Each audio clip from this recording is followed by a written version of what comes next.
Die hybrid cross में Mendel, जैसा हम आगे आगे देखते जाएंगे, जैसे ट्राई हाइब्रिड क्रॉस भी होते हैं, टेट्रा हाइब्रिड क्रॉस भी होते हैं। तो डाई हाइब्रिड मतलब मोनो हाइब्रिड जब हमने लिखा था, मोनो माने एक लक्षण, कोई भी वन कैरेक्टर जब हमारे पास होता है अध्ययन करने के लिए तो हम कहते हैं मोनो हाइब्रिड क्रॉस, और जब दो लक्षण हमारे पास स्टडी करने के लिए होते हैं तो हम इसको कहते हैं डाई हाइब्रिड क्रॉस। तो डाई हाइब्रिड क्रॉस में मेंडल के द्वारा दो लक्षण लिए गए, मटर के पौधे के जो सीड है उस सीड के कलर और उसकी शेप को उसने स्टडी। तो जो मोनो डाई हाइब्रिड क्रॉस है उसमें दो लक्षणों को लिया जाता है। तो जो मेंडल के द्वारा जो दो लक्षण लिए गए वो मैं जैसे बताया कि सीड का जो कलर है और जो सीड की जो शेप है वो ली गई। तो राउंड, हम इसको कैपिटल आर से लिखते हैं, ये डोमिनेंट फीचर है, और रिंकल्ड जो रिसेसिव फीचर है, और दूसरे येलो कलर जो डोमिनेंट फीचर है, और ग्रीन कलर जो रिसेसिव फीचर है। इन दो लक्षणों को लेकर क्रॉस किया मेंडल ने।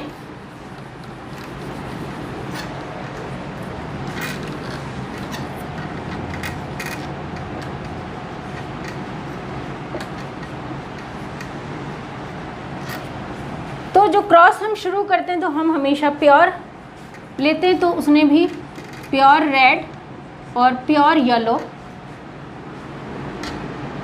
प्योर ग्रीन, प्योर रिंकल्ड और प्योर ग्रीन, ऐसे सीड्स को, ये लक्षण, ये कॉन्ट्रास्टिंग कैरेक्टर्स दो लिए उसने डाई हाइब्रिड क्रॉस के लिए। ये पेरेंटल जनरेशन है उसकी। इससे जो हमें गैमेट मिलेंगे,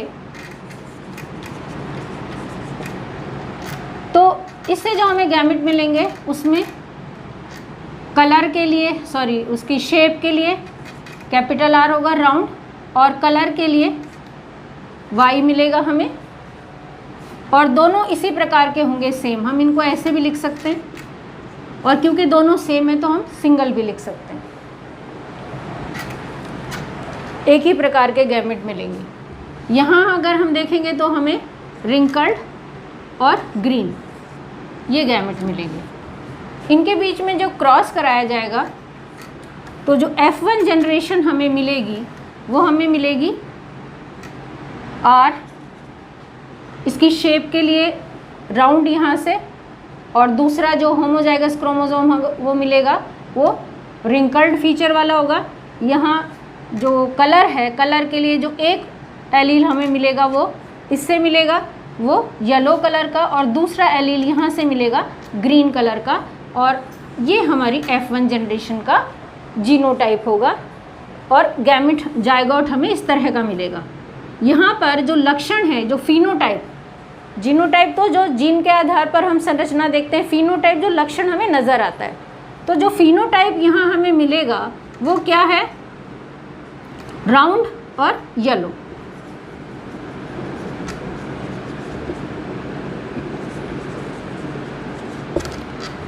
अब ये जो F1 जनरेशन है इसके बीच में जब हम सेल्फ क्रॉस कराते हैं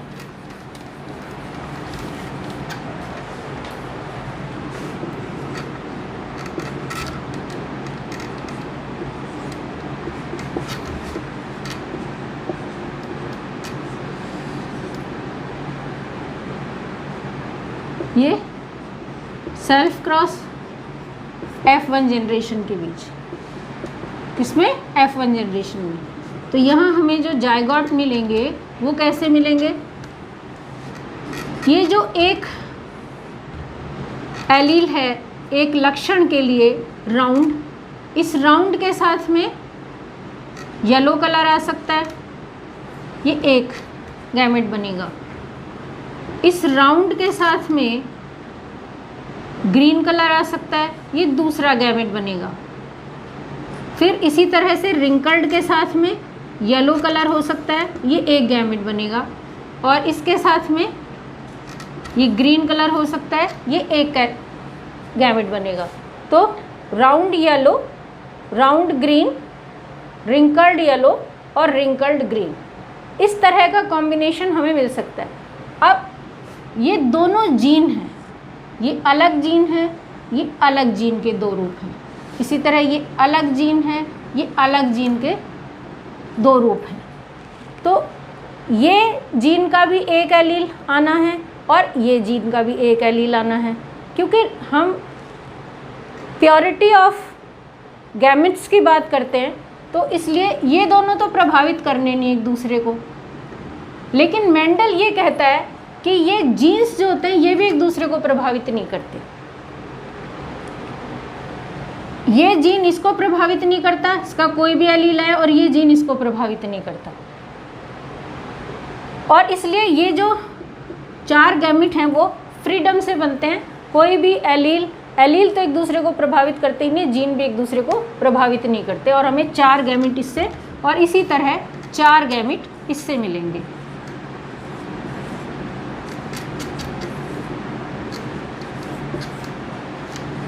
अब जब हम इनको क्रॉस कराएं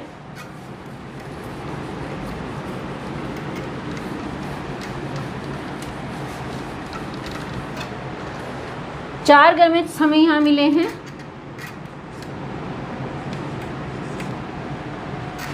थोड़ा सा अलग लिखो।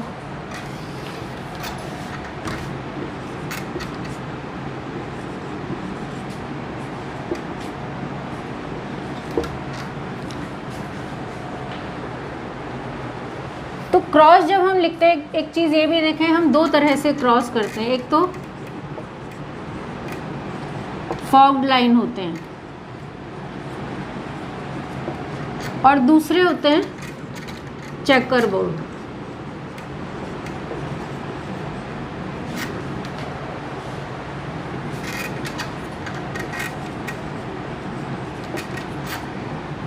ये जो चेकर बोर्ड हैं ये सी पुन्नेट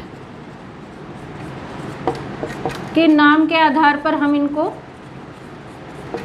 पुन्नेट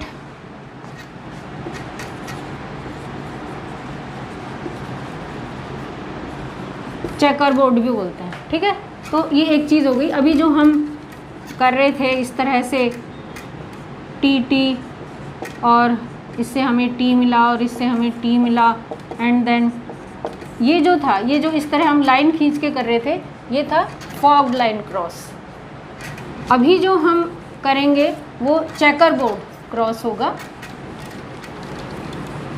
तो जिसको हम बोलते हैं पुन्नेट का चेकर बोर्ड क्रॉस। तो ये 4 गैमेट्स हमें मिले F1 जनरेशन से, तो ये एक पेरेंट का है और दूसरे पेरेंट को हम इधर लिखेंगे जो गैमेट्स हैं, round yellow, round green, wrinkled yellow और रिंकल्ड ग्रीन।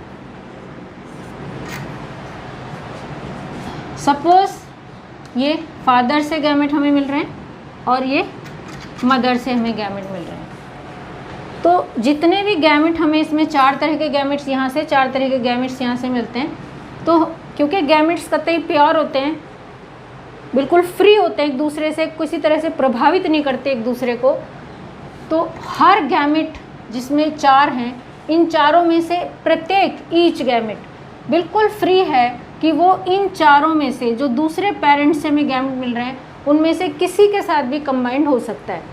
और पुन्नेट चेकर बोर्ड के अकॉर्डिंग जब हम इसको बनाते हैं,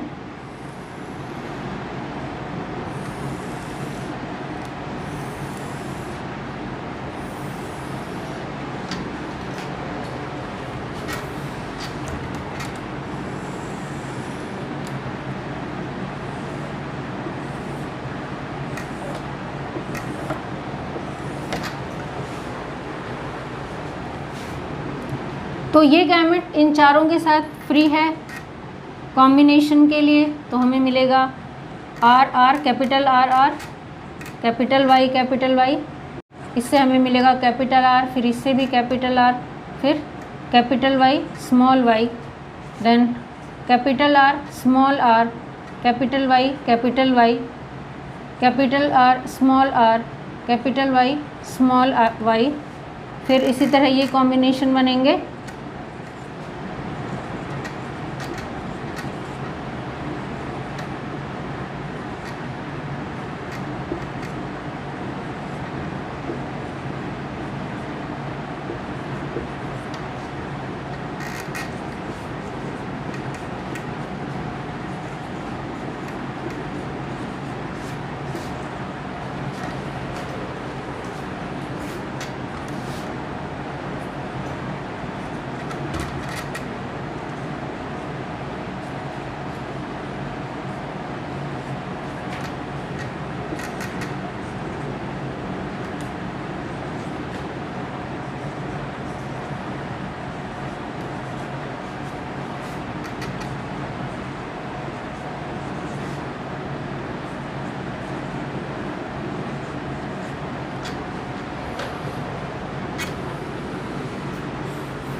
और यहाँ फिनोटाइप अगर हम इनके देखें तो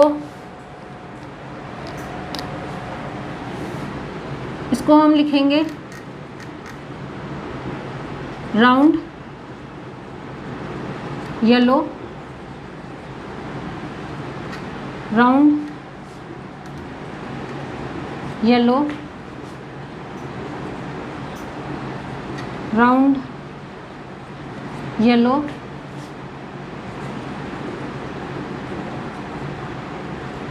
round yellow, and again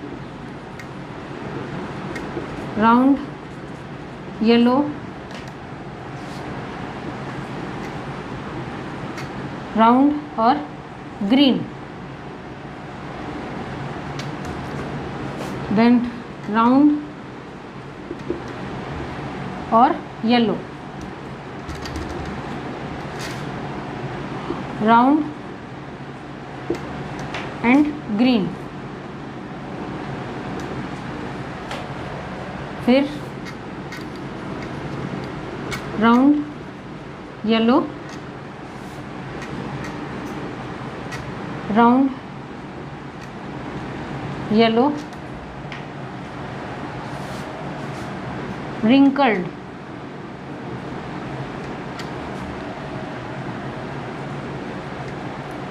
yellow और अगेन wrinkled येलो,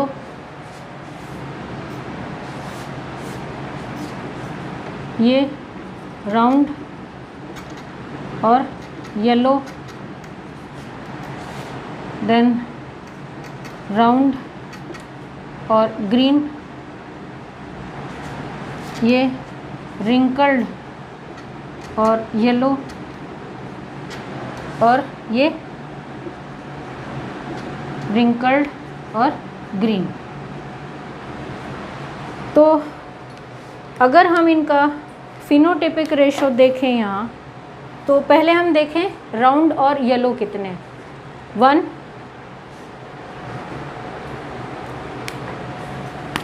ये 1 round yellow, 2, 3,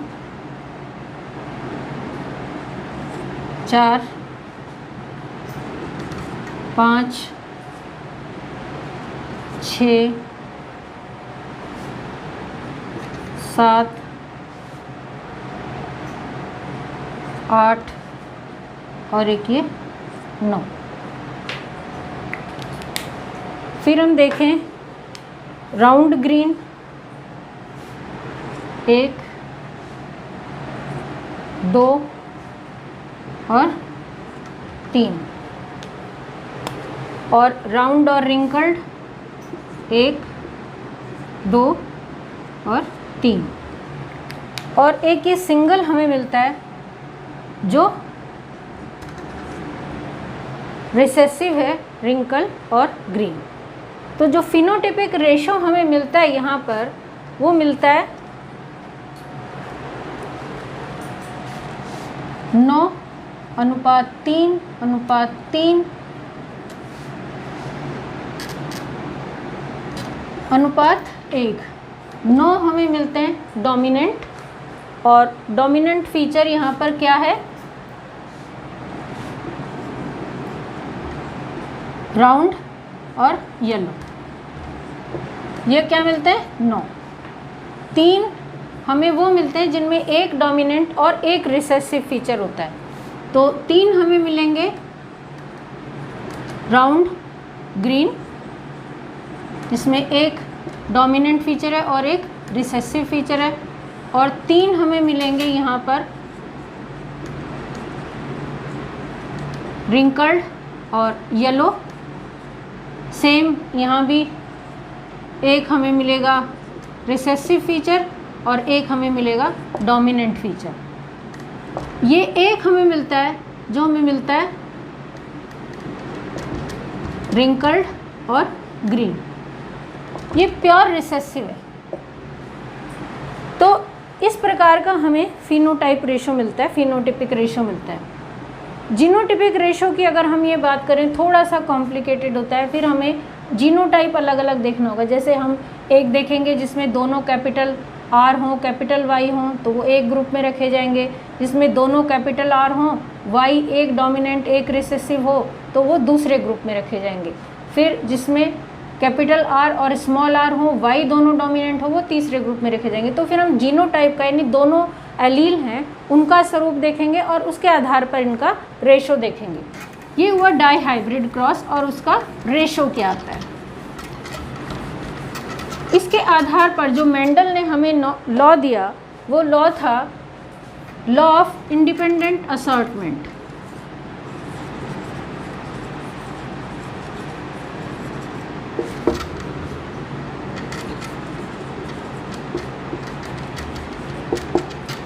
law of independent assortment, ये जो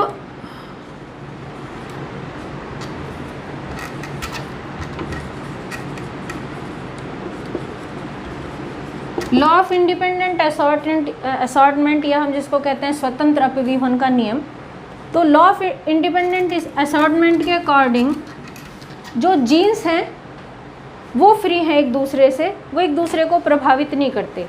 अब एक तो है लॉ ऑफ सेग्रीगेशन जो इसका सेकेंड लॉ है, और एक है लॉ ऑफ इंडिपेंडेंट असॉर्टमेंट जो इसका थर्ड लॉ है। जो लॉ ऑफ सेग्रीगेशन है उसमें ये बात करता है एक ही जीन के जो दोनों रूप हैं जिनको हम एलील्स कहते हैं कि वो एक दूसरे को प्रभावित नहीं करते और वो एक जनरेशन से दूसरी जनरेशन में जाने के लिए कतई स्वतंत्र होते हैं। जो थर्ड लॉ है जिसको हम कहते हैं लॉ ऑफ इंडिपेंडेंट असॉर्टमेंट, उसमें ये दो अलग अलग लक्षणों के लिए जो जीन्स हैं उनकी फ्रीडम की बात करता है कि वो एक दूसरे को प्रभावित नहीं करते। जो मेंडल का फर्स्ट लॉ है लॉ ऑफ डोमिनेंस, उसके अभी बहुत सारे डेविएशंस हैं, जैसे को डोमिनेंस है, जैसे उसने बात करी थी कि जो डोमिनेंट फैक्टर है या जो डोमिनेंट कारक है वो रिसेसिव कारक को प्रभावित करता है, और जब डोमिनेंट उपस्थित हो तो रिसेसिव कारक नहीं आएंगे। लेकिन अब हम सब जानते हैं कि एक साथ दो लक्षणों के संयुक्त रूप से लक्षण या उनका कॉम्बिनेशन भी हम देखते हैं। जब हम बात करते हैं को डोमिनेंस की, इनकम्प्लीट डोमिनेंस भी होता है जब दोनों बराबर हिस्सेदार होते हैं, और एक तीसरे तरह का लक्षण जो उनके मीडिएटर होता है, उनका मीडिएट लक्षण होता है, वो उभर कर सामने आता है। ये डेविएशंस हैं फर्स्ट लॉ के जो हम आगे स्टडी करेंगे। Then second law of segregation जो प्योरिटी ऑफ गैमेट्स का लॉ है, इसका कोई डेविएशन नहीं है और ये बिल्कुल सही एज इट इज उसी रूप में है जैसा मेंडल ने दिया। थर्ड लॉ है जो लॉ ऑफ इंडिपेंडेंट असॉर्टमेंट की हम बात करते हैं और हम कहते हैं कि अकॉर्डिंग टू मेंडल की दोनों जो जीन्स आ रहे हैं उन जीन्स में, जैसे हमने दो जीन्स की बात करी थी, जो शेप था सीड का और जो उसका कलर था, वो येलो हो सकता है और वो ग्रीन हो सकता है, वो राउंड हो सकता है, वो रिंकल्ड हो सकता है। ये दोनों जीन बिल्कुल अलग अलग हैं और ये दोनों जीन के दो दो एलील हैं तो 4 एलील हो गए। तो एलील तो फ्री हैं ही, ये हम लॉ ऑफ सेग्रीगेशन में देख चुके हैं। और अकॉर्डिंग टू मेंडल वो ये कहता है कि दोनों जो जीन हैं ये भी बिल्कुल फ्री हैं एक दूसरे को। लेकिन अब हम जानते हैं कि जो दो जीन होते हैं वो दो जीन होमोलोगस पेयर्स के ऊपर अगर ये दोनों होमोलोगस पेयर्स के ऊपर अलग अलग, जैसे ये एक ही जीन ये है और एक जो दूसरा जीन है वो किसी दूसरे पेयर पर है। जैसे मैंने ये देखा कि जो राउंड है वो राउंड इस एक होमोलोगस पेयर के ऊपर है, ये इसका लोकस है, ये राउंड और रिंकल्ड है। दूसरा जो जीन उसने लिया वो दूसरे होमोलोगस पेयर पर था जो कलर के लिए लिया। मान लो सपोज ये येलो है और ये ग्रीन है, तो ये एक दूसरे को क्यों प्रभावित नहीं कर रहे थे? क्योंकि मेंडल ने जो डाई हाइब्रिड क्रॉस के लिए जो जीन्स के जो लक्षण लिए वो दोनों अलग अलग होमोलोगस पेयर पर थे, तो वो एक दूसरे को प्रभावित नहीं कर रहे थे। लेकिन अब हम ये जानते हैं कि अगर सपोज यही लक्षण अगर एक ही होमोलोगस पेयर पर अलग अलग लोकस पर होते, जैसे ये राउंड और रिंकल्ड के लिए और ये येलो और ग्रीन के लिए, मतलब ये कलर के लिए और इसकी शेप के लिए, अगर ये एक ही होमोलोगस पेयर पर दोनों जीन होते तो ये एक दूसरे को प्रभावित करते। क्यों? क्योंकि लिंकेज या सहलग्नता जो उस समय नोन नहीं था वो अब हम जानते हैं कि एक ही क्रोमोसोम के ऊपर जो जीन होते हैं उनकी टेंडेंसी होती है कि वो अगले जनरेशन में जब जाते हैं तो वो कोई भी चेंज नहीं चाहते, वहाँ रिकॉम्बिनेशंस नहीं बनते और वो उसी रूप में जाना चाहते हैं जैसे जाते हैं। तो सहलग्नता डेविएशन है, विचलन है लॉ ऑफ इंडिपेंडेंट असॉर्टमेंट का जो मेंडल ने हमें दिया था। तो आज हम इतना ही देखेंगे। नेक्स्ट जो लेक्चर है उसमें हम ट्राई हाइब्रिड क्रॉस और जो दूसरे क्रॉस हैं वो देखेंगे और डेविएशंस ऑफ मेंडल्स लॉ देखेंगे। धन्यवाद।